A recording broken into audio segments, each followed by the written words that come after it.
اعوذ باللہ من الشیطان الرجیم بسم اللہ الرحمن الرحیم۔ میرے پیارے بہنوں اور بھائی، امید کرتی ہوں کہ آپ سب خیریت سے ہوں گے۔ آج جو میں آپ کو عمل بتانے جا رہی ہوں بہت نایاب ہے اور بہت آزمودہ عمل ہے۔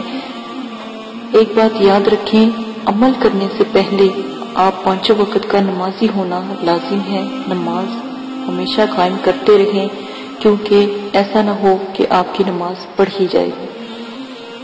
کیسی بھی حاجت ہو، کوئی بھی حاجت روائی ہو، رزق کی کمی ہو، پریشانی ہو، دکھ تکلیف ہو، کوئی ایسا مسئلہ ہو، تو آپ نے یہ عمل کرنا ہے تو انشاءاللہ تمام مسئلے آپ کے حل ہو جائیں گے۔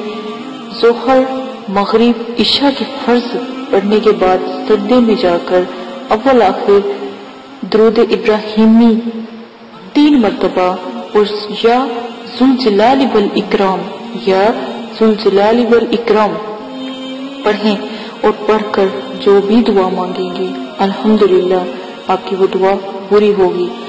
یہ عمل میں نے آپ کو اس لیے بتایا کہ یہ میں خود بھی کرتی ہوں، آپ بھی کیا کریں۔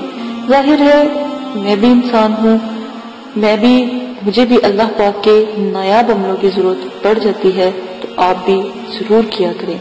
اللہ پاک سے بلند کوئی ایسی حد سے کوئی ایسی چیز نہیں ہے کہ جو آپ کو رزق کی دولت عطا فرمائے۔ اجازت دیں، اپنا خیال رکھیے گا۔ اللہ حافظ۔ اعوذ باللہ من الشیطان الرجیم۔